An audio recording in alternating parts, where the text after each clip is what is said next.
반갑습니다. 방금 비행기 타고 날아온 따끈따끈한 권호영 목사입니다. 반갑습니다. 네. 조금 늦었는데요. 다행히 마음이 좀 위안이 된 거는 엘리베이터에 많은 분들이 함께 타시더라고요. 같이 연대적으로 늦어서 기분 좋았습니다. 말씀 먼저 보겠습니다. 말씀 요한복음 21장 말씀 한 절만 보겠습니다. 요한복음 21장 15절 말씀 한 절 보겠습니다. 네, 다 같이 읽겠습니다. 시작.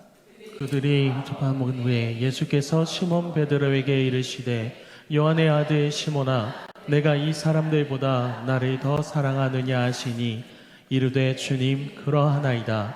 내가 주님을 사랑하는 줄 주님께서 아시나이다. 이르시되 내 어린 양을 먹이라 하시고. 아멘. 아멘. 제가 서울에 오면 좀 떨리거든요. 제가 부산 말 쓰고 또 말이 굉장히 빠릅니다. 남들 1시간 할 설교를 30분 만에 할 수 있거든요. 말도 굉장히 빠르고. 그래서 서울 가면 가끔 선생님들이 중고등부 수련회 가면 선생님들이 막 떠들어요. 왜 떠드냐 물어보니까 서울 계신 선생님한테 토박이 선생님께 부산 선생님이 통역을 해주고 있더라고요. 네, 그런 경우들이 있습니다. 제가 근데 얼마 전에 제가 분당 우리 교회 어머니 기도회 설교 이후에 지금 이제 분당 되게 좋더라고요. 분당 우리 교회 분리 개척 교회에서 연락을 많이 받았습니다. 근데 지금 시간 맞은 곳이 거의 없었는데 지금 제일 처음 온 곳이 이 교회입니다. 네, 지금. 네, 아마 뒤에 좀 몇 군데 갈 것 같고요. 근데 감사한 게 분당 우리 교회도 보니까 못지않게 이제 우리 교회부터 시작해서 많은 분들이 경상도 출신들이 많이 계시고, 네, 그리고 또 부산말 잘 알아들으시더라고요. 그래서 대충 못 알아들으셔도 대충 들으시고 아멘 하시면 되거든요. 할렐루야. 네, 되겠습니다. 시간이 많지 않아서 제가 빠르게 바로 본론에 들어가겠습니다. 우리가 어머니 기도회로 모였는데 엄마로 산다는 거 여러분 쉬운 것 같습니까? 어려운 것 같습니까? 네, 우리 어머님도 계실 수 있고 또 이제 어머니기도 하지만 할머님도 계실 것 같고, 그죠? 또 이제 갓난아이를 키우는 부모님도 계실 것 같고, 혹은 중고등부 혹은 청년까지 더 지나서 아이들도 이제 양육하신 우리 부모님, 어머님들 계실 것 같습니다. 여러분, 우리가 어머니로 산다는 거, 저는 어머니에 대해서 잘 모릅니다. 우리 아내를 본 게 다고, 그리고 이제 어머니들과 상담은 많이 해봤지만 어머니의 마음을 다 알 수는 없습니다. 근데 분명히 한 가지 아는 사실은 엄마 하는 게 정말 쉽지 않은 일이구나 하는 걸 느끼고 있습니다.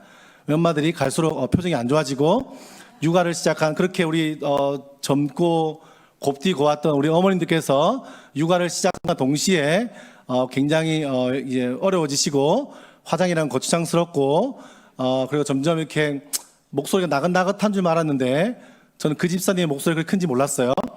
목소리 커지고 목소리 걸걸해지고 거의 성대 결절 올 것 같고, 이제 그런 모습들을 볼 때마다 엄마라는 게 참 쉽지 않은 거구나라고 느낄 때가 많이 있습니다. 그렇죠? 제가 다음 세대 사역을 강의하기도 하고 저 청소년 사역을 20년 가까이 하고 요즘에는 이제 청년 사역을 제가 하고 있는데 학교에서는 또 제 중고등부 아이들을 만나고 있고요. 하고 있는데 보니까 정말 다음 세대 사역이라는 것 자체가 쉽지가 않고 엄마로 산다는 것, 또 아빠로 있다는 것 정말 쉽지 않다고 느낄 때가 있습니다. 특별히 우리가 영유아 보면 이렇게 갓난아이, 영유아 유치부 아이들 있잖아요. 있는데 제가 교회에서도 보면 그런 게 있어요. 영유아 유치부 한 청년 교사들이 찾아와요. 목사님, 왜 그러면 제가 영화부 교사를 시작했는데 너무 행복해요. 그게 뭐가 행복해요? 그러니까 애들이 빵긋 웃으면요 귀여워 죽겠어요, 예뻐 죽겠어요, 천국에 온 것 같아요, 이렇게 이야기해요. 그럼 제가 격려해 주죠. 아이고 대단하다, 어떻게 교사로 섬기고 바쁠 텐데, 알바한다고 바쁠 텐데 어떻게 하니라고 격려해 주지만 가고 나면 속으로 생각해요. 너희가 일주일에 한 번 만나서 그렇다. 걔네들을 매일 만나봐라, 그런 생각이 드는지. 맞잖아요. 우리 여러분들 간단하게 키워보신 분들, 키우고 계신 분들 한번, 지금 우리 아이가 0세부터 한 7세 밑이다. 순으로 7세 밑. 몇 분 계시네. 야, 이분들이 이 왔다는 자체가 에너지가 있는 대단한, 박수 한번 주세요. 예, 격려해 주셔야 되고 우리 어머님들이 많이 격려해 주셔야 됩니다. 그죠? 우리도 지나왔잖아요. 그죠? 솔직히 그 나이 때 애들 3살, 4살 때는 이게 사람인가 싶기도 하잖아요. 사람인가 동물인가 할 줄 아는 게 뭐가 있어요? 말도 못 하죠. 그죠? 맨날 하는 거는 울고 처먹고 처싸고 처자고 이게 다잖아요. 그죠? 울고 먹고 싸고 자고 다잖아요. 말도 안 통하죠. 이게 저도 이제 우리 첫째가 잠을 정말 안 잤어요. 그래서 새벽에 새벽기도 가야 되는데 이렇게 아내가 힘들어하니까 제가 아이를 막 재우려고 하잖아요. 재우려고 하면 막 재우다 처음에는 막 찬양을 불러요. 처음에는 주 하나님 지으신 이렇게도 앉아 한 2시간 지나면 갑자기 이런 찬양 불러요. 거의 뭐 주님 오셨으면 좋겠다. 마라나타 주 예수 어서 오시옵소서. 최후 승리를 얻기까지 막 부르다가 막 같이 졸다가 벽에 부딪히고 막 머리 부딪히고 안에는 몰라요. 이렇게 막 잡아 던져놓고 도망가고 했던 기억이 나요. 이 보면 육아한다는 게 쉽지 않잖아요. 그죠? 쉽지 않아요. 쉽지 않고 이렇게 보면 이게 초등학교 1학년, 2학년 물론 이제 우리 그런 생각 있죠. 뭐 5세 그 뭐라 하죠? 무슨 5세라 부르죠? 무슨 4세? 아 미운 몇 세예요? 미운 5세인가요? 아 미운 3세인가요? 아 미운 4세. 7세는 뭐예요? 7세는? 미운 7세입니까? 아, 그 다음 또 뭐죠? 죽이고 싶은? 뭐죠? 7세. 그렇군요. 다 다르니까 문화마다, 그죠? 그 10세는, 약간 욕 같네요. 아무튼 10세는, 죽였어야 되는 10세, 뭐 그렇지 않습니까? 그죠? 우리가 아이들을 우리가 그리스도인이고, 우리가 하나님을 믿고 신앙에 있지만, 육아할 때 우리 본 모습을 발견할 때가 있죠. 그죠? 육아를 하면 내가 이렇게 바닥이었나 싶을 때가 있죠. 화를 확 내고 나서도 내 인내심이 이거밖에 안 된다 싶을 때가 있지만 사실 정서라고 하는 게 그렇잖아요. 어머님들이 사실은 우리가 아이랑 말이라도 통하면 모르겠어요. 그죠? 근데 말도 안 통하는 애하고 하루 종일 씨름하다 보면요. 남편만 기다리잖아요. 그죠? 더 놀라운 사실은 남편이 왔는데 더 말이 안 통해. 안타깝죠? 더 말이 안 통해. 말만 통하는 인간하고만 대화하고 싶다 싶었는데 이게 인간이라고 왔는데 말이 다 안 통하고 뭐 내가 힘들어 죽겠다는 우리는 여러 가지 방법으로 사실 우리가 화를 내고 싶어 하는 게 아니지만 좀 마음이 화가 나잖아요. 그죠? 우리는. 그래 남편 입장에서 당신은 나가서 일한다고 고생하는 거 알지만 나가서 말 통하는 사람하고 말도 하고 커피도 마시고 그죠? 우리는 화장실 한번 가려고 해도 어렵잖아요. 그죠? 어머님들이 사실 화장실도 문 잠가놓고 볼일 못 볼 정도로 얼마나 힘들어요. 근데 그것 때문에 좀 짜증냈다고 남편이 갑자기 이렇게 말하는 남편들이 있죠. 나도 힘들다고. 그 무덤을 파야 돼, 그죠? 그 무덤을 파야 돼. 나도 힘들다고 말하는 남편들을 볼 때마다 정말 짜증이 나잖아요. 화가 나고. 그렇게 말하면서 또 어떤 남편 그렇게 우리가 할 말 없게 그렇게 말하잖아요. 그럼 내가 내년에 내가 육아휴직 하고 내가 애기 볼게. 그럴 생각 어떤 생각이 들어요?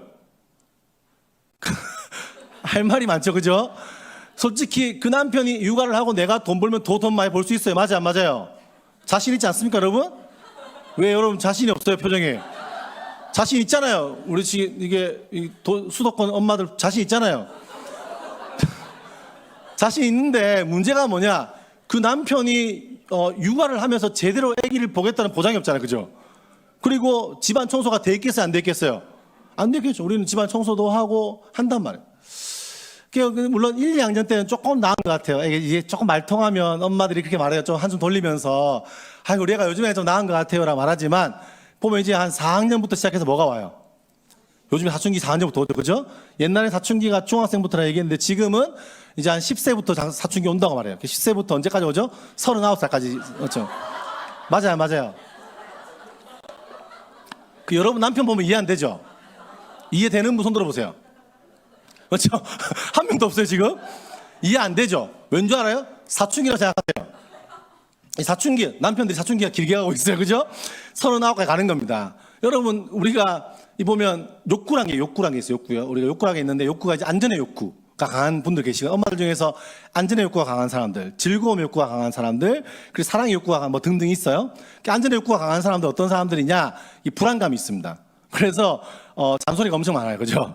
잔소리가 많고 왜냐면 불안하기 때문에 이 잔소리 하고 싶은 게 아니라 이게 뭔가 불안하고 마음이 걱정이 돼서 아이가 이렇게 뭔가 안전해서 그 온갖 상상의 나래 이제 예를 들면 아이를 닦아주던 수건이 떨어지는 순간 안전 욕구가 강한 사람들은 온갖 상상을 다 해요. 그걸 다시 아이가 입을 대면 병에 걸려 죽을 수도 있고 생각이 들기 때문에 남편한테 빨리 죽어 이렇게 말한단 말이에요. 그죠?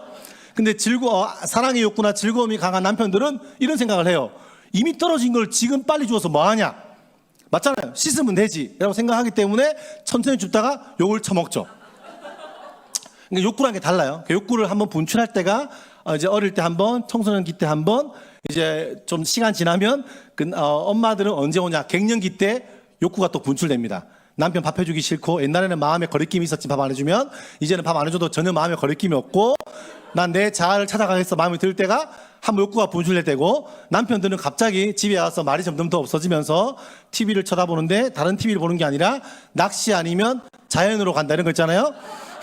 그 진짜 막 집을 벗어나 자연에 가고 싶은 마음이 막 일어나는 그 시기 조심해야 됩니다. 이렇게 보면 사춘기가 오는데 아이들이 이제 점점 사춘기가 오면서 말을 들어야 안 들어요. 1, 2, 3학년 때 엄마 통제 안에 이 안전 욕구가 강한 엄마들 통제 안에 왔어요. 근데 그때부터 엄마가 미치는, 특별히 이제 뭔가 MBTI 따지면 ISTJ 혹은 TJ 엄마, 그리고 ENFP인 아이가 만나면 끝납니다. 이거는 그 ENFP인 FPI는 인생의 자유로운 영혼이거든요. 참고로 저는 ENFP입니다. 저는 극단적인 계획성이 없고 저는 굉장히 감성적인 사람입니다. 우리 박정희 목사님께서 저한테 이렇게 이것저것 계획을 물어보셨는데 제가 답을 거의 못 드렸습니다. 제가 나쁜 사람이 아니고요. 정말 죄송한, 저도 미리 상상할 수가 없어요. 저 당일날 가서 어떻게 할지가 모르고 비행기를 끊어놓긴 했지만, 제가 이번에 꽤 빨리 비행기 끊었고, 원래는 제가 비행기는 당일날 끊어요, 보통은. 끊는데 당일날 끊고 왠지 비행기 표가 없어도 나를 위한 표 하나는 있을 거라는 이상한 긍정적인 자신감이 있거든요. 근데 아무튼 TJ 엄마들은요, 이게 딱 자기의 정한다는 계획이 있단 말이에요. 근데 계획대로 안 가면 미쳐버리고. 근데 ENFP 아이들은요, 그 계획대로 잘 안 가요. 그리고 아이들 대부분 1, 2, 3학년 때는 좀 따라가지만 그 이유는 못 따라갑니다. 그때부터는 아이의 기질을 파악하고 그 아이에 맞는 방법을 잘 찾아서 잘 조율해가는 과정이 굉장히 중요하거든요. 근데 3학년 때 지나니까 애들이 갑자기 상상해. 엄마는 그동안 말해요. 많은 엄마들이 그동안 우리 애가 착했다는 거. 그동안 우리가 착했는데 학교 가서 그랬다는 거. 그리고 학원 가서 친구를 잘못 만났다 이렇게 말하는데 엄마를 잘못 만든 걸 수도 있어요. 근데 아무튼 보면 내 통제의 범위를 벗어나는 순간부터 굉장히 어려워지기 시작하죠. 근데 실제로 여러분 사춘기 시절이 되면 아이의 뇌가, 실제로 뇌과학자들이 말하기를 뇌는 이제 보면 사춘기 시절 되면요, 뇌 모양은 다 갖춰져 있어요. 그래서 옛날에 뇌과학자들이 말하기를 내가 그때 다 이미 다 준비된 상태라 말하지만 그렇지 않고 모양은 갖춰져 있지만 뇌는 계속적으로 발전합니다. 뇌는 나의 평생까지 뇌는 발전해요. 그래서 우리는요, 여러분 독서도 해야 되고 공부도 해야 되고 성장을 해야 되는 이유가 그런 겁니다. 뇌는 멈춰 있는 게 아니죠. 성장이 됩니다. 그래서 아이가 그때 이제 전두엽이라고 하는 게 이제 막 이게 뭐라 해야 될까요? 이제 막 애들이 우리가 생각해 말도 안 되는 욕구에 대한 어떤 것들, 뭔가 중독적 증세를 보이는 것들, 도파민이 막 중독되는 이 모든 것들이 뇌와 관련이 있습니다. 그러니까 청소년 시기 때는 겉으로는 표가 안 나는 친구가 있지만 대부분 뇌가 굉장한 복잡한 상황 가운데 있다는 것을 기억해야 됩니다. 우리 아이들이. 오늘 그런 얘기 할까? 이 얘기가 너무 길기 때문에 조금만 팁을 드린다면, 다 청소년 시기 아이들을 만날 거니까, 청소년 시기 되면요, 엄마들이 아이에게, 특별히 남자아이들에게 깊은 질문을 하면 안 됩니다. 오늘 이런 강의 듣고 나면 괜히 엄마들이 이렇게 아이들한테 이렇게 막 질문해요. 막 나 대화법 배우고 뭐 이래갖고 아들 말면서 오늘 학교에서 어떤 일이 있었어? 뭐 이렇게 질문한단 말이에요. 그럼 내가 대답을 해요, 안 해요? 안 해요. 우리 대답을 안 해요. 대답 안 하고 방에 들어간단 말이에요. 그럼 계속 질문해요. 근데 있잖아, 엄마가 있잖아, 밥 맛있는 거 해주면서 있잖아 하면서 학교에서 무슨 일 있었던 거 아니지? 질문하면 애들이 막 모르니까 모르겠는데 엄마들이 그때부터 다시 또 원래 모습이 나오기 시작해요. 니는 말이야, 엄마가 좀 서운해. 뭐 이러면서 니하고 잘해보려고 엄마도 노력하는 건데 왜 이러면서 막, 여러분들이 서울 사람들은 그렇게 말하죠. 엄마들 이제 경상도 엄마들은 가시나요 아주 그냥 뭘 심어야 아주 그냥 이러면서 이제 화를 내기 시작하죠. 이렇게 막 화를 낸단 말이에요. 근데 기억하세요. 특별히 중학교 남자애들은, 사춘기 남자애들은 진짜로 그 아이가 오늘 지가 뭐 하는지 몰라요. 기억하세요. 지도 오늘 내가 뭐 진짜 모르는데 자꾸 물어보니까 답답하고 짜증나는 거예요. 모르겠는데 말인데 엄마가 모른다고. 너 엄마한테 모른다고. 엄마랑 대화하기가 싫어. 뭐 이렇게 얘기하니까 모르겠는데. 이해되시죠? 그때는요, 어떻게 해야 되냐. 거리를 두는 게 중요하거든요. 우리가 아이를 사랑하지 않아서 그런 게 아니에요. 너무 사랑하죠. 때로는 너무 사랑해서 문제가 되는 겁니다. 너무 사랑하고 너무 알려고 하고 너무 가까이 하려고 하고 내가 모든 걸 다 알아야 되는 것 자체가 사실은 거기서 문제가 시작되는 겁니다. 어느 순간부터 이제 우리 통제 범위를 벗어나는 순간이 와요. 그럼 그때부터 어떻게 해야 돼요? 이 아이를 자연스럽게 독립된 주체로 살아가도록 길을 만들어주는 게 굉장히 중요한 부분입니다. 그렇죠? 이건 상담학적으로 마찬가지고 교육학적으로 마찬가지입니다. 아이가 자신의 자리가 중요해지고 자기의 방이 중요해지고 또래 모임이 중요합니다.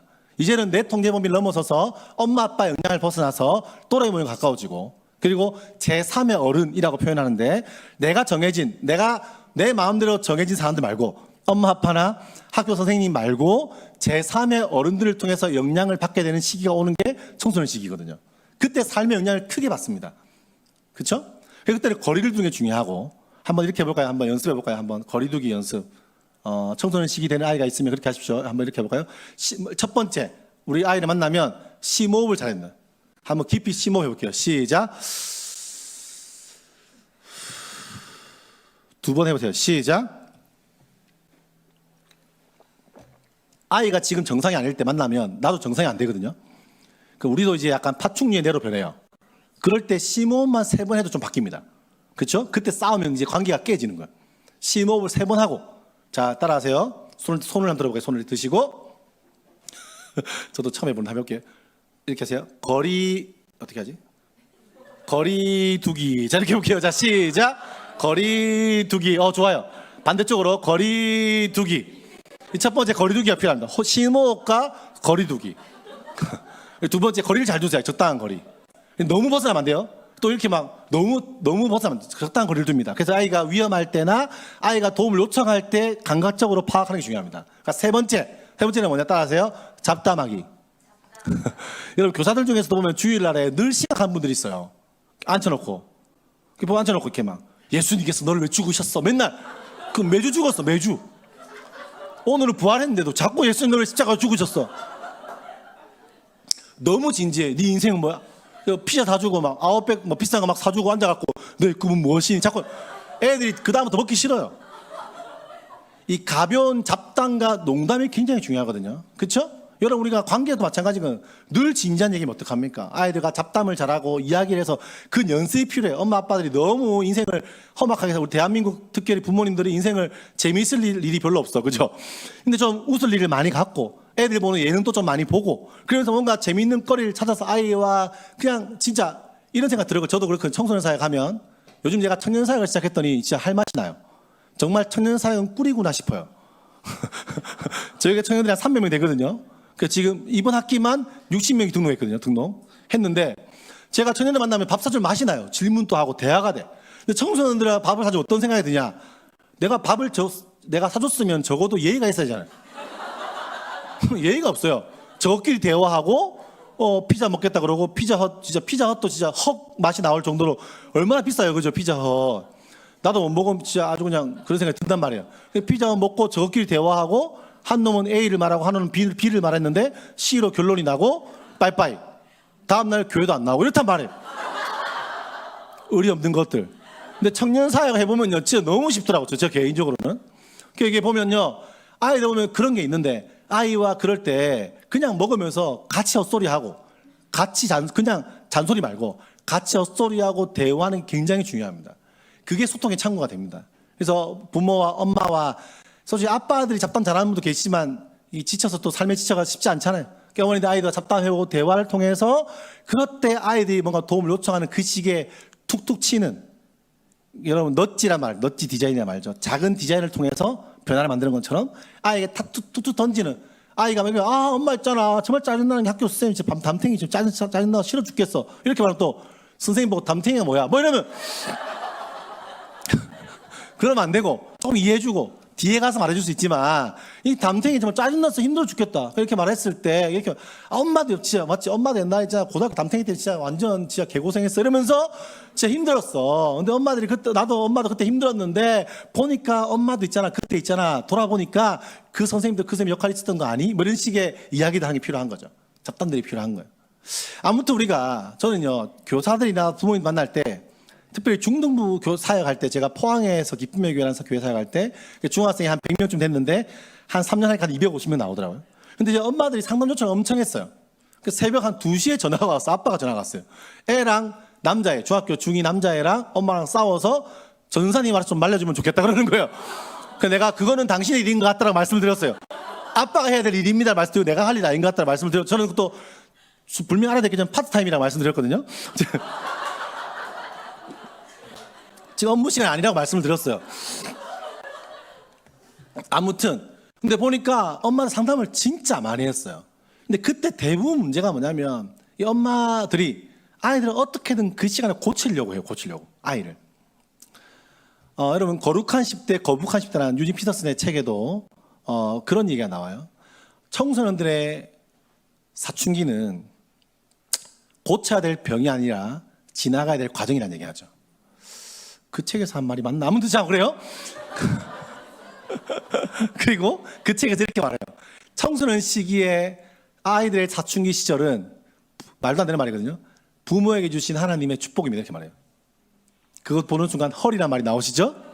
근데 거기서는 제가 기억이 맞다면, 하도 오래전에 본 책이라서 맞다면 그런 내용이었습니다. 우리가 아이가 어릴 때는 부모가 성장합니다. 노란 책 겁나 봅니다. 그죠? 노란 책 보고 공부하고 아이 육아하기 위해서 노력 엄청 합니다. 어느 순간부터 기간에 맡기기 시작합니다. 기간에 맡기고 교육의 모든 것들이 다 그 요지가 그런 거예요. 교육을 다 학교에 맡기고 학원에 맡기고 신앙교육은 교회에 맡겨버립니다. 근데 여러분 교육은요 부모에게 1차적으로 주님께서 주신 책무이죠. 우리에게 주신 거예요. 그래서 아이들의 신앙교육이든 무슨 아이들의 인격교육이든 모든 것은 가정으로부터 시작돼야 됩니다. 근데 청소년 시기 되면 입시라는 괴물에 몰려서 학원과 학교에 뺑뺑이 돌리면서 아이들이 그냥 버려버립니다. 그렇죠? 부모들이 같이 성장하지 못합니다. 아이들 학원에 보내놓고 부모가 성장하지 못하는데 아이들이 청소년 시기가 되면서 어떤 생각이 드세요? 신앙교육도 해보면 그런 거죠. 언젠가부터 내가 내 힘으로 아이들을 교육할 수 없다는 걸 깨닫게 되죠. 제 아는 분 중에서 그런 집사님이 계셨어요. 지금 장로님이신데 저 되게 뭐 인격도 좋으시고 너무 좋은 분, 집안도 잘 사시는 분. 저는 간사님, 제 간사였어요. 간사님, 저는 다른 모르겠지만 우리 아들한테 저는요 90점짜리 아빠는 되는 것 같습니다. 최선을 다해 산다는 거. 근데 제가 마음속으로 격려해드려서 마음속으로 생각했어요. 제가 청소년들을 많이 만나봤으니까 그때 아동부였거든요. 과연 3년 뒤에도 그런 말 했을까 싶었어요. 3년 뒤에 정확하게 3년 뒤에 말하더라고요. 목사님, 저는요 10점밖에 안 됩니다. 전사님 그렇게 이야기 딱 하시더라고요. 뭐냐면 우리 힘으로 잘 되는 것 같고 내 계획대로 아이가 잘 커가는 것 같지만 어느 순간 내 힘으로 통제가 안 되고 내 힘으로 안 될 때가 온다고요. 그렇죠? 그게 거룩한 10대가 아니라 거북한 10대로 느껴질 때가 온다고요. 그때 뭘 깨달은 거예요? 부모들이 많은 부모들이 그때 깨달은 게 뭐냐면 내 힘으로 아이를 키울 수 없다는 걸 깨닫게 됩니다. 그때 어떻게 되죠? 다시 하나님을 찾아요. 근데 그때 하나님 안 찾고 이것저것 다른 건 찾다가 문제가 발생하거든요. 여러분 안 하던 새벽 기도를 중학교 엄마들이 새벽 기도 나오기 시작합니다. 자꾸 울어. 하나님 울어요. 기도가 잘 안 되죠? 왜죠 아세요? 내 힘으로 안 된다는 걸 깨달은. 근데 그때가요 엄마도 신앙을 점프할 때예요. 그러니까 그때 청소년기를 공부하고 같이 스터디하면서 생로 발달이 그런 거구나. 우리 아이가 이렇게 잘하고 있구나. 요즘 시대 아이들이 알파 시대 아이들이 이렇구나는 것을 배워가기 시작하는 시기가 바로 그런 시기가 되는 것이죠. 근데 저는요 그런 얘기를 그 15년 전에 벌써 17년 전에 했었는데요. 그래서 제가 그런 용어를 썼어요. 패러디긴 하지만 여러분 중학교 아이들 혹은 뭐 더 밑에 아이들 포함해서 아이들을 만날 때 아이들을 이해한다는 게 가능할까? 저는 웬만하면 쉽지 않다고 생각했어요. 그래서 이해를 넘어서서 저는 아이들을 대할 때 이해가 아니라 복음 안에서 아이들을 받아들이는 교육 그리고 이해를 넘어서서 받아들이는 교육, 받아들이는 영성이라는 표현을 써봤어요. 무슨 말이냐? 그런 표현을 썼거든요. 그때 제가 그 초창기에 쓴 것 같아요. 화성에서 온 중등부, 금성에서 온 엄마. 이해되세요? 화성에서 온 중등부, 고등부, 금성에서 온 교사. 무슨 말이냐? 너무 안 맞다는 거예요. 중학교 엄마들 혹은 아동부 엄마들하고 애들하고 특히 남자애들하고 너무 안 맞다는 거예요. 한 개도 안 맞다는 거예요. 차라리 이게 나아요. 서로 다른 별에서 왔다고 생각하면요 내 마인드 세팅을 해버리잖아요. 조금 나아요. 우리가 아이를 계속 이해하려고 하다가 질문하고 결국 뭐예요? 이해 못하고 싸우죠. 이해가 아니라 받아들이기로 결정하는 겁니다. 이해를 넘어서서 하나님께서 우리 인생을요 받아주셨잖아요. 아멘 하시죠? 우리 같은 인생을요 받아주셨어요. 그게 복음을 아는 사람이죠. 나 같은 인생을 나처럼 부족하고 약한 인생을 주님 받아주신 거예요. 내 자녀도 부족한데 그것을 이해를 뛰어넘어서 내가 널 이해 못하겠어가 아니라 있는 그대로 받아들이기 시작할 때 저는 그것을 환대 교육이라는 표현을 쓰기도 하는데요. 그때 그렇게 하기 시작할 때 그때 복음의 역사가 일어나는 겁니다. 아이들은 이해되었을 때 시험 잘 칠 때 방 청소를 잘할 때 엄마 말 잘 들었을 때 내가 예의 바르게 행동했을 때만 환대받고 이해받는다 느끼면요 아이들은 경직되기 시작합니다. 그리고 그 마음에 스트레스가 오기 시작합니다. 그럴 때 그런 모임 속에서는요 원래요 배움이 안 일어나고 회복이 안 일어납니다. 여러분 회복적 생활 교육이란 말을 우리 학교에서 일반 교육에서도 많이 쓰고 있는데 그게 무슨 표현 이런 좀 할 말이 많지만 회복이라는 표현이 그런 거예요. 어떤 아이들을 잘하면 상 주고 못하면 벌 주는 방식으로 쓰지 않는다는 거예요. 아이들이 있는 모습 그대로 받아들이는 게 굉장히 중요하다는 거예요. 애들이 무엇인가 이 환대 교육과 회복의 교육의 분위기는 그런 거죠. 언제 아이들이 질문할 수 있어요? 내가 헛소리를 해도 괜찮은 분위기일 때 질문할 수 있는 거죠. 근데 헛소리 하니까 조용히 해. 시끄러워 아주 그냥. 이 촉새야. 저도 어릴 때 집에서 천산육수란 말을 많이 들었고 촉새란 말을 많이 들었는데 돌아보니까 그렇게 욕을 처먹었는데 제가 지금 말로 먹고 사는 사람 되는 거 아니겠습니까? 여러분 진짜요. 그 애들이요. 내가 헛소리를 해도 괜찮다는 분위기. 여러분 분위기라는 게 굉장히 중요해요. 교육에요. 옛날에는 교육을 학자들이 터부시했지만 이제는 근대에 들어서부터 분위기를 굉장히 중요시합니다.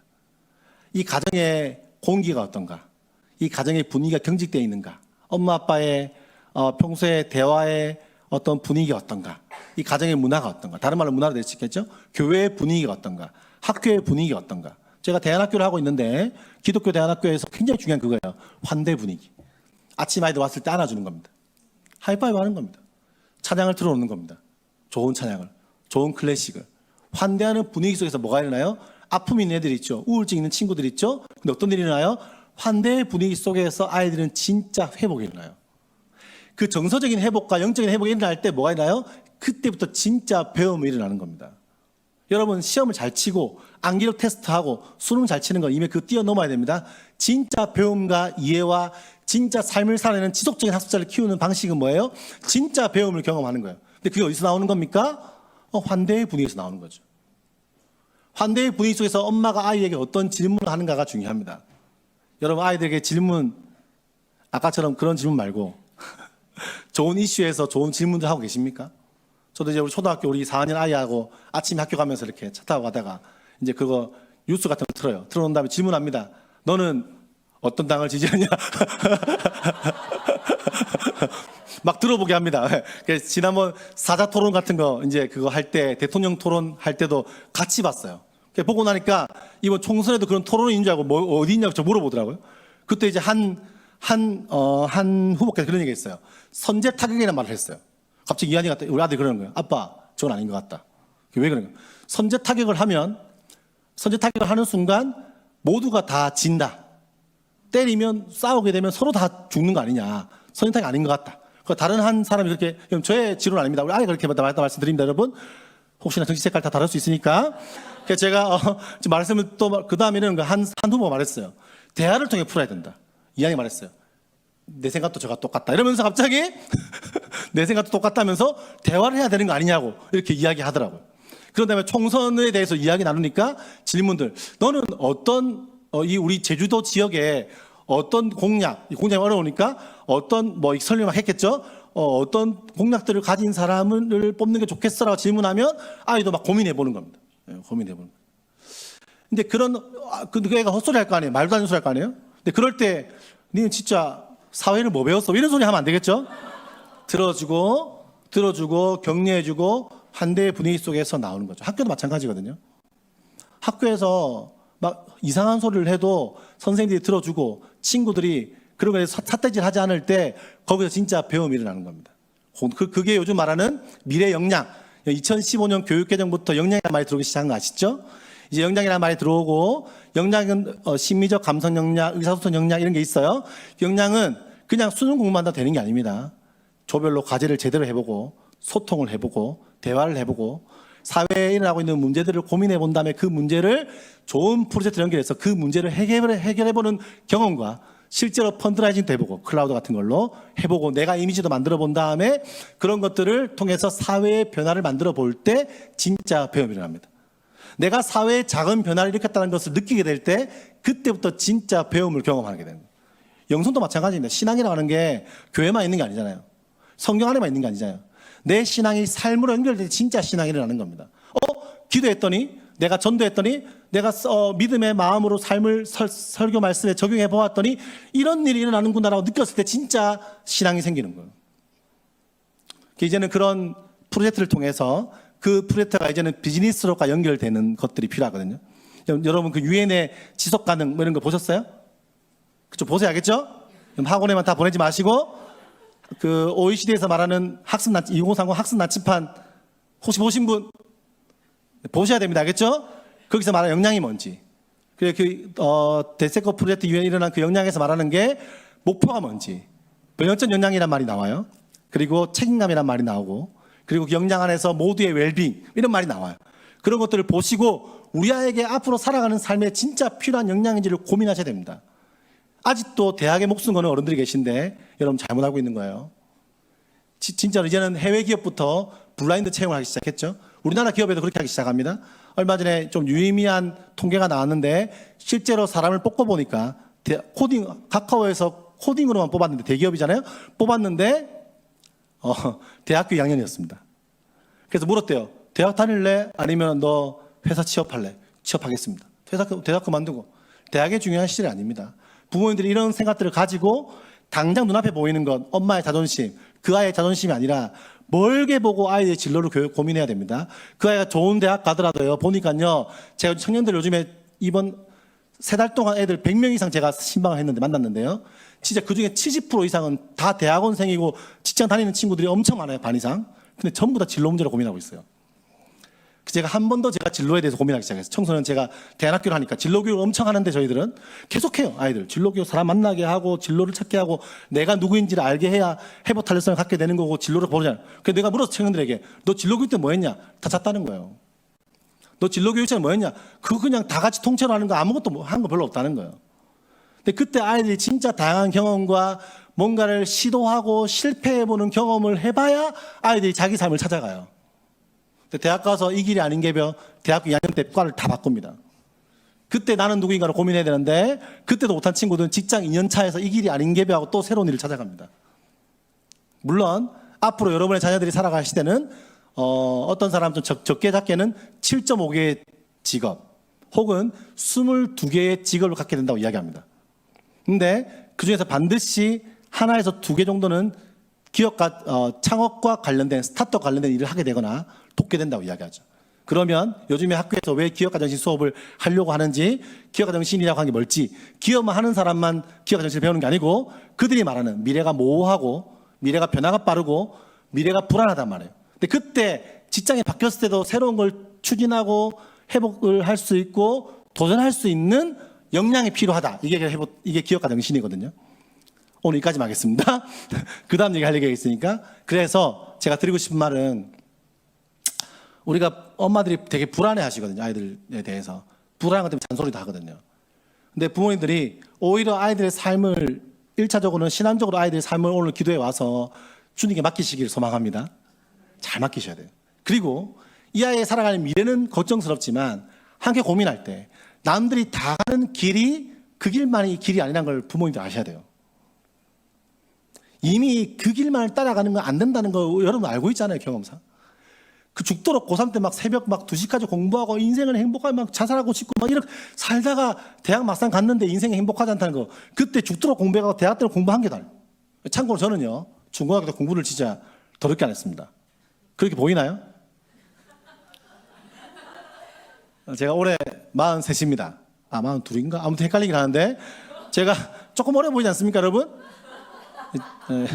여러분 앞으로 아이들 자녀들을 교육할 정말 중요한 역량이 뭐냐면 공감 능력이고 전문용어로 눈치라고 하는 거거든요.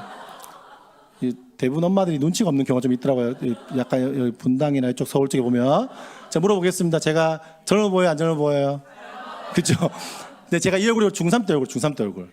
근데 중3 때 이 얼굴이었습니다. 그 애들이 고등학교 갔는데 중학교 때 부모님이 중학교 때 부모님 엄마 아빠가 저는 친구 따라서 인문계 고등학교로 가려고 했는데 아버지랑 선생님이랑 짝짝꿍해서 저를 공고에 보냈습니다. 양산이라는 곳에 살았는데 경주까지 신라 공고라고 그 주위에 공부 못할 다 오는 학교였습니다. 그 갔는데 놀랍게도 정보통신과예요. 정보통신과. 참고로 저희 집에는 컴퓨터가 없었습니다. 저는 거기 가면 인생 끝난 줄 알았습니다. 도착했더니 놀랍게도 저는 진짜 애들 막 공부 다 너무 못할 줄 알았거든요. 시험 쳤는데 그 중에서 저는 못하는 편이었습니다. 이게 뭐지? 싶었어요. 걔는 막 컴퓨터 기사 자격증도 있고 되게 많이 공부 막 있는데 저 혼자 뭐였냐? 별 해는 밤 기억 니은 치고 있었습니다. 돌아보니 그거 쳐서 지금 설교를 쓸 수 있어 다행이라 생각하고 있어요. 그래서 저는 할 게 없어. 그때 뭐였냐? 전교 부회장, 전교 회장을 했어요. 그때 제가 지금 말하는 리더십을 공부했던 게 아닌가 싶은데, 근데 그때 제가요 공부 진짜 더럽게 못했거든요. 책을 읽은 적이 없어요. 만화책만 봤고. 근데 고3 때 처음 책 읽었어요. 근데 그때 공부를 안 해놓으니까 한이 맺혀갖고 대학 때부터 책 읽기 시작했어요. 적어도 제가 잘은 모르겠지만 집에 책이 적어도 한 3, 4천 권은 있을 겁니다. 와이프 버리라 해서 엄청 많이 버렸지만 숨겨놓은 게 사무실에도 많이 있습니다. 신학과 관련된 책과 리더십 관련된 책도요, 1000권 이상 읽었고, 그 이후에 제가 교육을 시작하고 나서부터는 교육 관련된 책을 1000권 이상 읽었습니다. 근데 저는 알아요. 열등감 때문인 거 알아요, 제가.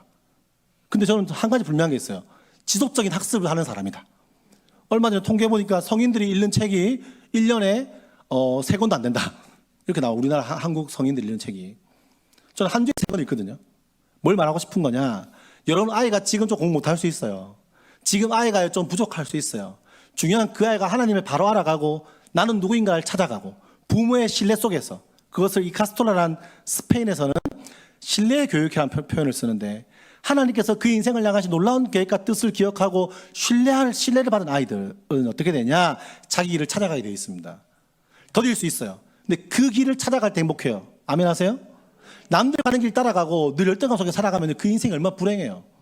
여러분 스위스팟이라는 말이 있는데, 여러분 내가 어제도 저도 어떤 그 기업에 있는 분하고 그런 한참 대화를 나눴는데, 그 스위스팟 마치 야구 배트와 탁 맞아지는 그 순간처럼 내가 좋아하는 일과 그 내가 행복해하는 일과 내가 잘하는 일이 겹쳐진다면 얼마나 행복할까요?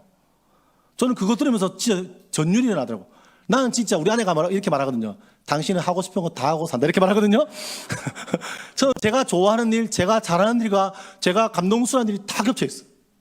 인생에 가치가 생기면요, 그 방향대로 살아가면 행복하면 살아요. 돈을 적게 버는 거 아무 상관없어요. 적당히 먹고 살면 돼요. 근데 있잖아요, 자기가요 그 길을 못 찾잖아요. 돈을 아무리 말해도 마음이 허하고요, 늘 쪼달린단 말이에요. 인생에 명확한 가치가 없으니까. 부모님들이 먼저 그 명확한 길과 가치를 찾아야 되고, 아이들에게 그것을요 삶을 통해서 또한 대화를 통해서요 알려줘야 됩니다. 그게 되면 아이들이 평생 공부하는 아이들이에요. 대학 아무리 서울대 가도요 가서 공부 안 한다니까요. 아무리 좋은 대학 가도 공부 안 하고. 그렇게 얘기해요. 여러분 서울에, 제주도에도요, 서울에 있는 그 인서울하는 게 목표인 친구들, 부모가 그렇게 가르쳤겠죠. 인서울하고요 결국 제주도 떠나서 이렇게 말해요. 목사님 뭐 할지 모르겠어요.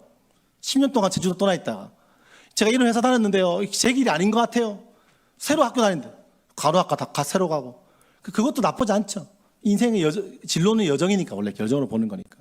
그러나 여러분 아이가요, 여러분 자녀들이 좀 못할 수 있지만 가정에서 분위기와 우리의 갖고 있는 그 교육의 분위기를 통해서 그 아이를 향한 하나님의 놀라운 계획을 기대하시고, 여러분들이 먼저 자녀들을 신뢰해 주시기 바랍니다. 제가 이런 말 할 자격이 없는 사람이지만 제가 얼마나 많은 엄마를 만나봤겠어요. 근데 깨달은 게 있어요. 어머니들이 자녀를 신뢰 안 해요. 자신의 자녀를 신뢰 안 해요, 진짜로. 근데 그게 불신앙에서 비롯된 거예요. 하나님 만드신 나의 자녀가 내 것이라 생각하면 안 되죠. 내 것이라 여기니까 욕심이 생기는 거예요. 하나님이 잠깐 맡겨놓은 겁니다. 청지기로. 이 아이를 향한 하나님의 놀라운 계획을 기대하십시오. 내 마음대로 아이를 키우려고 하지 말고 하나님 안에서 하나님께서 일하실 것들을 기대하고 공간을 비워두십시오. 내 힘으로 다 하려고 하면 그 공간에 하나님이 비집고 들어갈 데가 없어요. 한참 지나서 돌고 돌다가 돌아와요. 근데 공간을 비워두고, 하나님 내 자녀를 이렇게 귀한 자녀를 나에게 맡기셨군요. 기다리고 신뢰하는 게 필요합니다. 아멘 하세요? 저는 안 믿는 가정에 신앙생활 했거든요. 제가 조금 더 해도 괜찮을까요? 제가 안 믿는 가정에서 신앙생활 했고요. 저희 집은 일단 완전, 저는 불교 집안에다가 유교 집안입니다. 건씨 가문의 장손입니다. 네, 건가 양반 가문이 하는데 잘 모르겠죠. 아무튼 제가 증손이라서, 제가 장손이라서 원래 제사를 지내야 되는데, 저희 아버지는 이제 보면 직업이 많았어요. 저희 아버지는 일단 태권도 공인 5단에 특전사 출신이세요. 좋을까요, 안 좋을까요? 안 좋아요. 맞으면 엄청 아파요. 제가 많이 맞았을까요, 조금 맞았을까요? 극단적인, 맨날 흔들고 어릴 때부터 막 이상한 소리 하고 많이 쳐맞았습니다. 엄청 맞았습니다. 제가 공기가 막 들어있었지만 진짜 막 머리 박을 때 진짜 막, 제 친구 표현에 하면 0.3초 만에 아스팔트 바닥에 머리를 박을 정도였고, 발로 차면, 아버지가 발로 딱 초등학생일 때 발로 차면 자로 3바퀴 구르다가 일어나라고 말도 안 해 다시 머리를 박더래요. 제 친구 표현이 그래요. 아버지를 그렇게 무서워했습니다. 저는 할머니 집에 살았고 아버지는 오랜만에 만났고 그랬어요. 아버지는 수많은 직업이 있었는데 그 중에서 몇 가지 얘기하면 네트워크 마케팅, 전문용어로 불법 다단계 하셨습니다. 빚이 있었고 제가 대학 때 그 빚을 갚아드리는 기억도 있습니다. 그 이발소를 5번 정도 하다가 문 닫고 하다가 문 닫고 하다가 문 닫고 이유를 몰랐는데 성인 돼서 알게 됐습니다. 알고 보니까 아버지께서 그 이발 기술을 군대에서 배우셨고 라이센스 없이 하시다가 걸리면 문을 닫고 새로 시작하셨습니다. 해부 탄력성이 굉장히 좋은 분이셨습니다. 어릴 때 저 제 머리 잡고 맨날 머리 자르시고 했거든요. 또 뭐 하셨냐? 아버지께서 뭐 태권도 관장 그리고 뭐 다 말할 수도 없어요. 그거 하시다가 갑자기 고물상 하시다가 속세와 인연을 끊으시고 절에 가십니다. 절에 가 3년 동안 돌을 닦으신 다음에 갑자기 나타났습니다. 할머니 집에 머리 깎으시고 스님 복장하시고 아버지 오랜만입니다. 이제 아빠라 부르지 말고 원강 스님이라 불러라고 말씀하셨습니다. 제가 홍길동도 아니고 아빠라고 부르고 제가 진짜 약간 억울했는데 아빠를 별로 안 좋아해서 속으로 나쁘지 않다라고 생각했습니다. 근데 궁금한 게 있었죠. 과연 아버지는 원래 전직 이발사셨으니까 과연 자신의 머리를 셀프로 잘랐을까? 다른 분이 잘랐을까 궁금했습니다. 근데 물어보지 못했어요. 맞을까봐. 스님 하셨고 동시에 겸직 철학관 하셨는데 1년 만에 망했습니다. 할렐루야. 그 망한 이유를 다 설명할 수 없고 이 궁금하신 분들은 새롭게 하셔서 들어가셔서 고노이를 치시면 나올 겁니다. 한 110만 봤거든요. 네, 보셨고 거기 밑에 보면은 남아수 학교 계좌번호도 죄송합니다. 아무튼 그래서 네, 그 저희 아버지께서 그때 기억나는 게 철학관 망하고 그 다음에 또 뭐 하셨냐? 갑자기 속세와 인연을 끊었던 분이 또 급전환 새로운 직장을 가지시는데 뭐 하셨냐? 갑자기 뭘 배우셨냐면 스포츠 댄스를 하십니다. 그 스포츠 댄스를 1년 동안 열심히 하시더니 전국대회에 나가 상을 타오셨습니다. 저한테 말씀하시기를 오이야 배울래라고 하셨고 저는 싫다고 했습니다. 제가 배워서 어쩔 뻔했겠습니까? 그죠? 제가 이 얼굴에 배워서 권사님 댄스하면 문제 안 되겠습니까? 큰일 날 뻔했습니다. 그거 하셨고 또 뭐 하셨냐? 스포츠 댄스 하시다가 그거 그만두시고 얼마 전에는 어디 땅을 사서 들어가셨고 자꾸 그 땅이 안 팔린다고 연락 오셨고 그 땅을 안 팔리는 이유가 다 문재인 때문이라고 저한테 말씀하셨고 저는 정정해드리기를 아버지 땅을 사신 때는 박근혜 때라고 말씀을 드렸습니다. 아무튼 그러시다가 얼마 전에는 전국 노래자랑 나가셔서 상을 타셨습니다. 아버지의 꿈은 트로트 가수가 되는 게 꿈이고 음반을 만들어 드릴까라고 고민하고 있습니다. 어머니가 계신데 어머니는 한 분이 아닙니다. 아주 어릴 적에 헤어진 엄마가 있습니다. 한 3살, 4살 때 기억나는데 어머니 얼굴은 기억 안 나지만 아버지 어머니가 막 싸웠던 기억이 나요. 막 싸우시고 아버지 표정이 일그러지시고 막 안 좋은 말 썼던 것 같고 이렇게 물건 같은 게 이렇게 막 물건들이 위치 날아가기도 하고 위치 이동하고 이렇게 냉장고가 더 피곤한지 누워있기도 하고 이랬던 기억이 납니다. 그날 이후로 어머니를 본 적이 없습니다. 두 번째 어머니 계신데 두 번째 어머니도 한 10년 동안 엄마였지만 그 엄마에 대한 기억은 한 가지예요. 초3 때 1년 같이 살았는데 제가 감기에 걸려서 기침을 콜록콜록 했는데 와서 약을 주거나 안아준 게 아니라 너무 시끄러웠나 봐요. 원래 그런 분 아니셨는데 기억나는 게 초3인 저를 발로 찼어요. 차니까 얼굴을 막 때리니까 기억나는 게 제가 입을 틀어막고 이렇게 콜록콜록 하다가 잠들었던 기억이 납니다. 그 어머니도 몇 년 있다가 헤어지셨어요. 세 번째 어머니는 아버지께서 스님할 때 만나신 여러분 스님 만납니다. 놀랍게 그 어머니는 전부는 보살님이셨어요. 무속인. 저희 고모도 무속인이시거든요. 유명한 무속인이세요. 울산에서. 저희 집안이 되게 영적인 집안. 그래서 저희 새엄마도 영적인 그 약간 무속인 막 눈 색깔 변하고 작두 타시는 그런 분이었단 말이에요. 인간적으로 좋은 분이셨어요. 제가 기억나는 게 엄마한테 제가 교회 가자 하니까 어머니도 교회 가고 싶은데 귀신이 저녁마다 자기 머리를 잡아당겨서 못 간다고 이렇게 얘기했어요.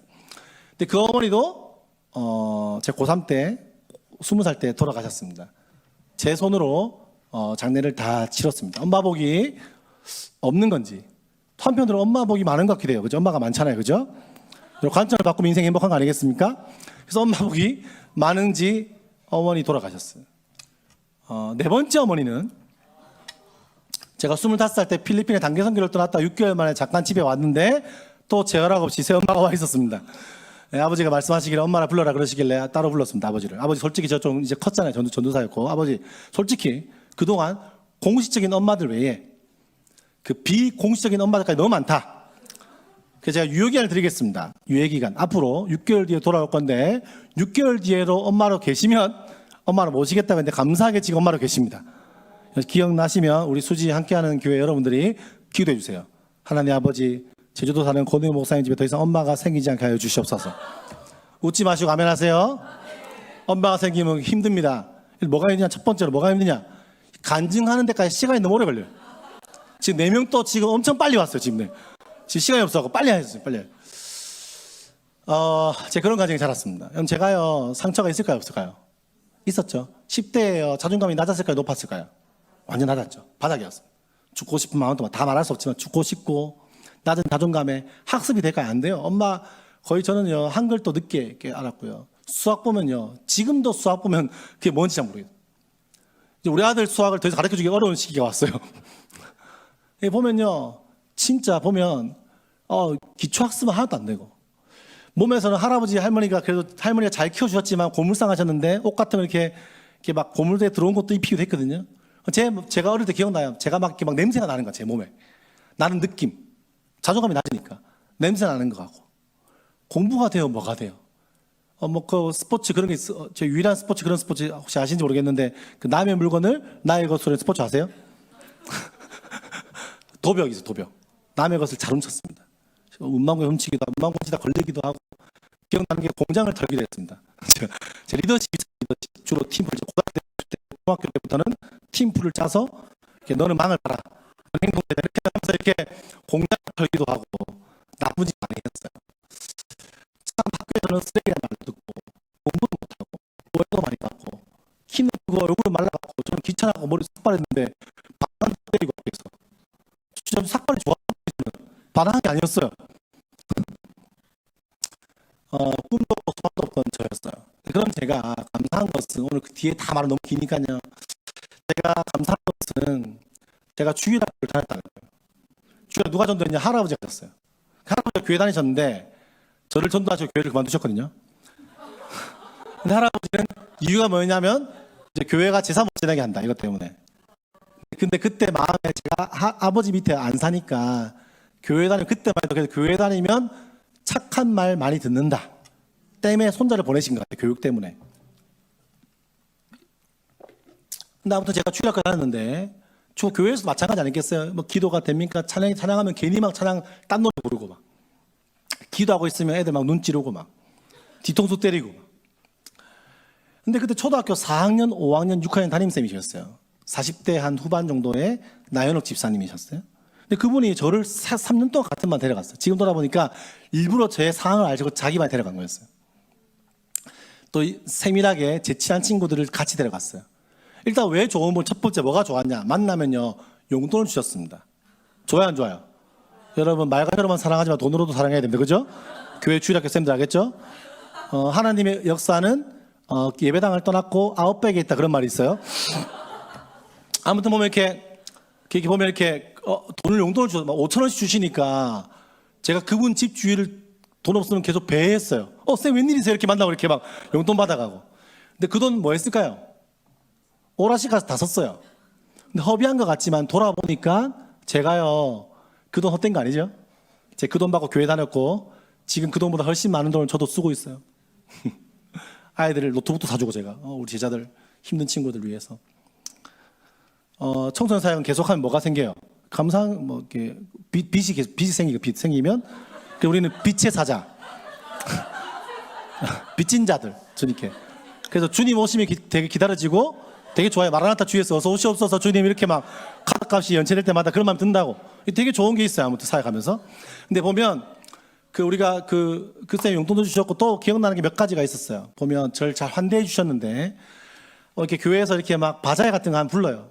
검은 봉지에다가 참기름, 미역 막 사서요. 손에 쥐어주면서 할머니 갖다 드려라. 저는 무거워 죽겠는데 그 왜 주나 싶어요. 갖다 드리고. 교회에서 이렇게 5만 원짜리 용돈 그거 장학금이 있는데 늘 그 장학금에 저를 넣어서 할아버지 갖다 드려라. 편지를 써서 할아버지 할머니 편지 쓰져갖고 거기다 봉투에 쓰져갖고요 주시는 거예요. 한 번은 기억나요. 집에 있으니까 얼마나 심심해요. 또 원래 동생은 어릴 적에 입양 보냈어요. 고물상에서도 이제 만화책 보는 것도 한두 번이 너무 심심하잖아요. 근데 교회에서 주일학교 캠프로 간다는 거예요. 가고 싶었어요. 근데 안 보내주는 거예요. 거기 가면 교회에 깊이 빠진다고. 누가 찾아왔어요. 선생님이셨어요. 고물상에 찾아오신 거예요. 음료수 드시고. 누구십니까? 제가 오이교회의 교사입니다. 그분이 딱 앉으시고 제가 딱 앉아있고 할아버지 앉아 계시고 할머니 왔다 갔다 하시고 한참을 대화해요. 할아버님, 아이고 요즘에 사업 힘드시죠? 힘듭니다. 근데 어떻게 니역간대로 시작해서 이렇게 고물상을 이렇게 잘 이루셨어요. 사업을. 대단하십니다. 하루 기분 좋으시겠죠? 아유 쉽지 않았습니다. 이렇게 얘기하시죠? 그런 다음에 이렇게 말해요. 저를 칭찬하기 시작해요. 이거 얼마나 착한지 모릅니다.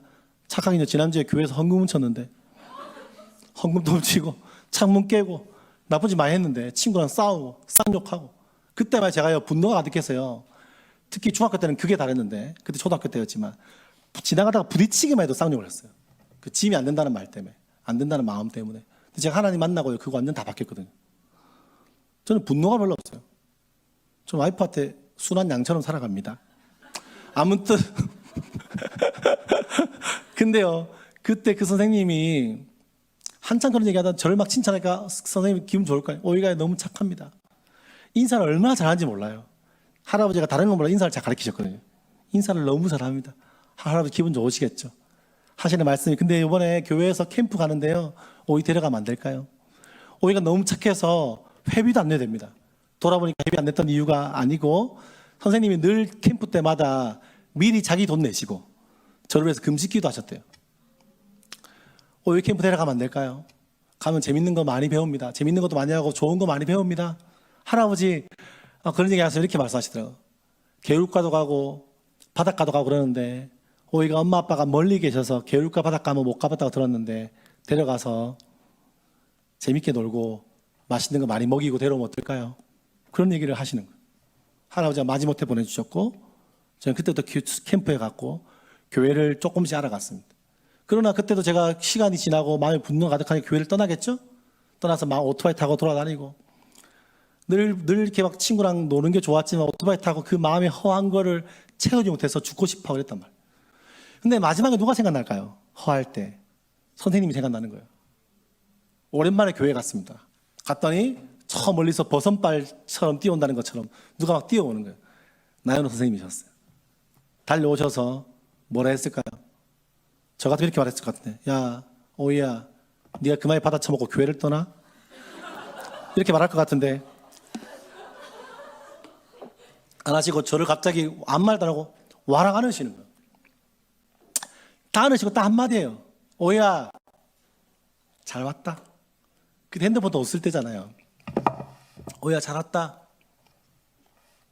제 영화처럼 얘기하시더라고요. 오이야 잘 왔어. 밥 먹고 다녀? 선생님이랑 맛있는 거 먹으러 갈까? 저는요 제가 오늘 보니까 이렇게 어머니 기도에 이렇게 하면 좀 조금 두 가지 마음이 있어요. 좀 짜증이 좀 나요. 우리 엄마는 나를 왜 기도를 안 했을? 물론 친엄마가 신앙생활 하신다면 저를 기도하시겠죠. 아니 못 찾았는데 찾고 싶어 제가 방송에 나갔는데 그 두 번째 마음은 이런 마음 들어요. 엄마들이 이렇게 나와서 아이를 왜 기도한다면 안 될 애가 어디 있겠나. 그렇죠? 기도하면 이게 불교로 빌던 제가 이렇게 자랐는데 여러분 자녀 얼마나 잘 클까요? 아멘 하세요? 기대하세요. 하나님 일하실 것들을. 근데 제가 엄마의 40대 중년의 여성의 품에 안기는 게 얼마나 어색해요. 엄마 품도 기억이 안 나는데. 근데 있잖아요. 제가 그때 그 품에 안겨서 흐느적 이렇게 뭔가 훌쩍거리시며 말해주시는 그분의 음성을 들었는데 제가요 한 가지 분명 알았어요. 제가 예수님 몰랐거든요. 주기도 못 외웠어요. 찬송가 제대로 아는 거 없었어요. 근데 제가 한 가지는 알았어요. 저는 그 선생님의 따뜻한 품이 저에게 교회였어요. 그 따뜻한 품이 저에게 하나님이었어요. 그 따뜻한 품이 저에게요 예수님이었고요 하나님의 사랑이었습니다. 우리 집은요 늘 싸우기도 하고 제 마음 이해해주는 사람도 없었지만 교회는 그런 거였어요. 여러분 교회가 그렇게 되게 축복하고 여러분 가정이 그러기를 소망합니다. 애들이 얼마나 이 야만의 시대 아닙니까? 온갖 경쟁에 함몰돼서 대한민국 10대들이요 우울증이 얼마나 높아요. 자살률이 얼마나 높아요. 이 비정상적인 사회를 야만의 시대를 살아가고 있어요. 우리 애들 생각보다 힘들어요. 그거 보면서 나도 그런 생각 살았다 이런 생각하시면 안 돼요. 또 다른 시간을 살고 있어요 애들이요. 그렇게 살다 왔는데 집에 와서 똑같이 그 야만을 가정에서 경험하면 안 되잖아요. 할 말 많지만 꾹 닫고 예수님께서 나 같은 인생을 품어준 것처럼 우리도 우리의 자녀들을 사랑으로 다시 품어내시기를 소망합니다. 그냥 안아주시고 따뜻한 밥 먹어주시고 격려해주시고 눈빛으로 엄마는 널 믿고 있다는 눈빛을 보여주고, 너무 믿는다 말하기도 부담스럽거든요. 많이 해도 품어주는 겁니다. 오늘 본문의 내용은 얘기 못했는데요. 합동해서 이러면 안 되는데, 그죠? 합동해서 약간 본문 얘기해야 되는데 제가 이제 반주 좀 해주시고 제가 본문 얘기하겠습니다. 베드로가 예수님 절대 포기하지 않겠습니다 이렇게 말하잖아요. 제가 깔끔하게 마지막 정리하겠습니다. 절대 포기하지 않겠습니다 이렇게 말하잖아요. 근데 결국 다 포기하잖아요. 예, 다 포기하고 다 예수님 떠나잖아요. 예수님 떠나고 베드로는 3번이나 자기 이름까지 저주해 가면서 한단 말이에요. 살짝 반주해 한단 말이에요. 근데 그런 다음에 다시 그들이요 과거로 돌아가죠. 원래 일터 돌아갑니다. 주님 쫓았던 그 삶을 잃어버리고 다시 살아가는 거예요.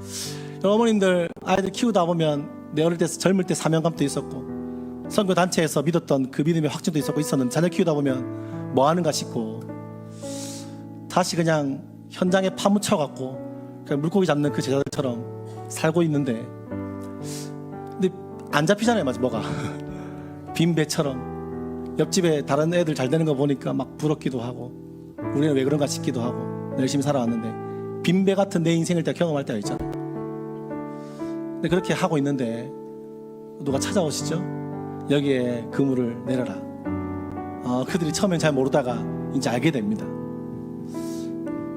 알게 되는데 분위기 상상해봐요. 예수님께서 고기를 구우시고 제자들이 왔습니다. 밤새 배고플 텐데 그들이 여기 베드로와 제자들이 막 앉아 있는 겁니다. 사람들이 분위기 어땠을까요? 싸했겠죠. 누가 말할지 자꾸 베드로 찌르면서 네가 말해 네가 말해 이렇게 안 했겠어요? 근데 예수님 딱 한마디 하시죠. 와서 조반을 먹어라. 밥 먹자는 말은요 용서를 의미하는 거 아니에요? 유대인들은 당시에 밥을 같이 먹는 것은요 친구가 된다는 의미예요. 가족보다 더 가까운 의미입니다. 그래서 누워서 밥 먹고 이러거든요. 내가 널 다시 친구로 부른다 라는 메시지가 있는 겁니다. 그런 다음에 예수님 질문하시죠. 베드로야 네가 나를 사랑하느냐 라고 물으십니다. 베드로가 뭐라고 했죠? 네. 예수님 사랑하세요? 제가 질문하면 예수 사랑하시는 분 아멘 해봅시다. 예수님 사랑하시는 분 아멘 합시다. 3번 물으시죠. 예수님 사랑하십니까? 사랑하는 어머니 여러분, 예수님 사랑하십니까? 그렇다면 내 자녀 혹은 내가 또 우리의 자녀뿐 아니라 근처에 있는 커뮤니티 다른 자녀들까지 내 어린 양을 잘 먹이시는 되기를 축복합니다. 부족할 수 있지만 우리는 예수님 사랑을 경험했기 때문에 다시 사랑할 수 있고 다시 기다릴 수 있고 다시 기도할 수 있습니다. 내 상처, 내 약함들이 막 불쑥불쑥 나올 때가 있지만 여러분 기억하십시오. 하나님이 여러분 삶을 붙들고 있고 회복하고 있고 여러분 자녀를 통해 상처로 남게 하지 않으시고 여러분 자녀를 통해 여러분들을 더 멋지게 빚어가시고 멋진 어머니로 엄마란 수식어 말고 더 멋진 한 여인으로 멋진 사명자로 놓지 않고 여러분들을 사용하실 것입니다. 그 놀라운 부르심에 쓰임받는 여러분 되기를 축복합니다. 함께 우리 그 은혜를 한번 찬양합시다.